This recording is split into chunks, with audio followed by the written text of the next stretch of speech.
Dashawn Hendricks, a 97.3 ESPN contributor, host, co-host of Hendricks and Henning, and a bunch of other things. You were on the air yesterday, Dashawn. What are you doing on a Saturday morning? Well, good morning, Pete Thompson. How are you doing? I am at my kitchen table right now planning my day, and every time I think about what I'm going to do, I think about how much sweat I am going to drip down my face or my clothes, and it's getting more and more likely that I will not be doing anything this morning or today at all. I think indoor activities, Dashawn, maybe the par for the course, as they say, maybe the right way to go. Yeah, but the problem is when you're off and you got two kids in the house, they don't want to stay in the house and they don't understand how hot it is. So, I might get overruled in my own household. As crazy as that seems, it might be the case.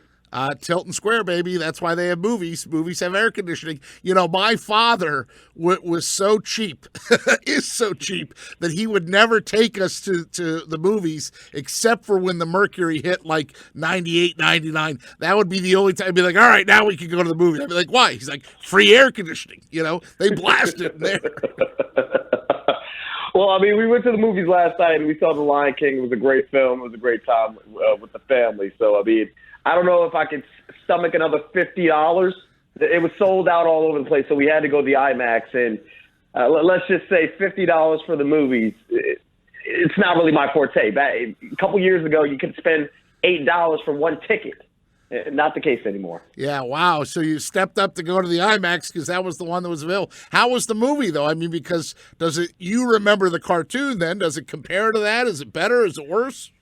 It followed the same story. Obviously, they used the 3D function with the live animals. It was a great movie. My kids really enjoyed it, especially the youngest one. He's a big Lion King fan. He's in that phase now where everything Lion King excites him. So, the music, they kept the same songs, and it kept his interest. So it was a great movie. I was kind of on the edge of seeing it just because of the fact that, I was 3 last time I really loved Lion King, but I found myself really enjoying the movie and on the edge of my seat, even though I knew the story and I knew what was eventually going to happen. I still cried when Mufasa died. There you go. Oh, spoiler alert! If these people, if you've seen The Lion King in the original one, you know that he died. I would think so. Yeah, I would think so. So, where do you want to start? You want to start with the Sixers? You want to start with the Eagles? I'll open because you said to me last week when I was at Burke Motor Group, the squeaky wheel gets the grease, right? And you said to me, "How dare you not have me on your show?" Whoop! 1 week later, bam! You're the first guest right out of the blocks. Well, I appreciate that. It only took a couple weeks, so I do appreciate the love. We could start with the poll question. What Philadelphia Eagle am I looking forward to seeing at training camp next week? It's simple. It's the quarterback. It's Carson Wentz. I want to see how healthy he is coming off a season where he did play well statistically, but we could tell he was not the same quarterback, and there are questions. He's a $180 man. Nick Foles is no longer in town.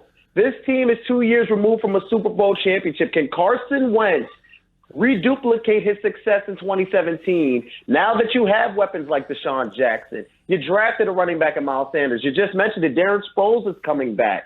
Jordan Howard is into the fold. Can Carson Wentz be that quarterback that we know he can be and have this team as a 12-4, 11-5 football team and talking about home field advantage in the playoffs? Well, I'm certainly on board with that selection, and no reason for me not to pick that one too. No knee brace on too, allegedly no health issues. That's the biggest question mark about Wentz is can he stay healthy? They've given him the money, right? They've invested in him. Nick Foles is now going to be in Jacksonville. Carson, this is your team. There is no looking over your shoulder. This is your team, and now you can't say that you don't have the weapons because they are in now too. And my question to you, Pete Thompson, is for those people that I don't think there'll be any of them, but Nate Sudfeld, I feel like has to have a strong camp and a strong preseason because of the Carson Wentz injury history. You got to remember, there's no more security blanket in Nick Foles. If Carson Wentz goes down, is this football team comfortable with Nate Sudfeld having to start a couple games? Because it's just the nature of the beast in the National Football League. perish the thought. No, look, I think the reason that they were okay with letting Nick go is both the money. You're not gonna be in that situation to have two guys of that caliber. I mean, they really were fortunate to be able to have the 1 and 1A for the amount of time that they did. I think they have a lot of confidence in Sudfeld. I think the reason they got Sudfeld from the Redskins is they saw the Redskins weren't paying attention. They basically stole him away from the Redskins when he was exposed out there. They could sign him off Washington's practice squad and then pull him into the fold. In fact, when other teams then came after Nate Sudfeld themselves, they went and moved him onto their roster in a way that teams couldn't take him away and put the money in. I mean, Nate Sudfeld's an unproven commodity, and God forbid if Carson Wentz goes down again. But, I think the difference now is that when Carson Wentz went down before, you needed a Nick Foles to then elevate decent talent, but not above the board talent. I think they have so many weapons in so many places on offense and have such depth. I don't think that being able to move the football or score the football is going to be a problem. The Washington Redskins not paying attention to have a good quarterback play. I mean, where have we heard that before? Well, as long as Dan Snyder owns the Redskins, and it's funny, too, because a guy that grew up in this area, and I don't know if you know him or not, but Brent Caprio played football at Mainland, and then he went to William & Mary, and then he broke into the NFL by working as like a assistant, like behind-the-scenes kind of guy with the Colts. He now works in the front office for the Redskins. So he works for Doug Williams, who's the GM of the Redskins, and he's a lifelong Redskins fan. And I like Brent. But I also like the fact that as long as he's working for that organization, hopefully they'll always be behind the Eagles and looking forward. Look, you would not use the word Washington Redskins and stable franchise or perfect franchise in the same sentence, would you? No, and I wouldn't. And I look at this season as being a lame duck year for Jay Gruden. And I don't know who they're starting the quarterback. It really doesn't matter. Colt McCoy, Case Keenum, or Dwayne Haskins. You're going to look at a 4-12, 5-11 football team. I mean, that's what we're looking at. And then you look at the rest of the NFC East. The New York Giants are still the New York Giants as long as Eli Manning is stinking up the joint and playing quarterback for him. And Daniel Jones, I mean, don't even get me started on that draft pick. And then when you look at the Dallas Cowboys, they are a good football team. They have a good defense. I like what they're doing on the offensive side of the ball, but Ezekiel Elliott is a distraction now with the rumblings that he might hold out. And Dak Prescott has always been, to me, a guy that can play with talent around him, but I don't think he's a guy that can elevate talent around him.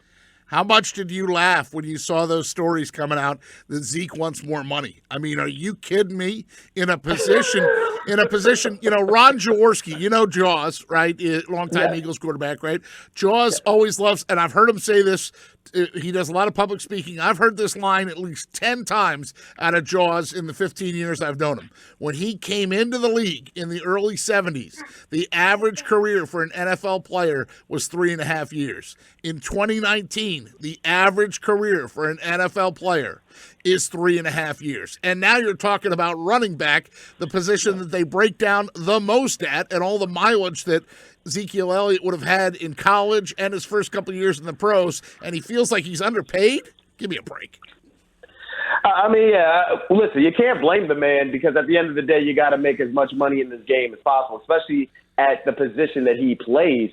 But at the same time, if you're Ezekiel Elliott, you look at the last couple of seasons, yes, you did produce last year. But let's not forget that you have been suspended. And you have also been a player that your team cannot count on to always be the most mature or a team leader, no matter how good you are. If you're Ezekiel Elliott, you know that you need to be in training camp. This is a big year for the Dallas Cowboys. They have only won one playoff game in the Dak Prescott, Ezekiel Elliott era in the 3 seasons that they've been together. You have the Philadelphia Eagles adding the talent that they have. Carson Wentz is healthy. You need to be focused on winning this season and not worried about why now? Why pick now to talk about a contract when we're dead near training camp? I mean, it makes no sense to me.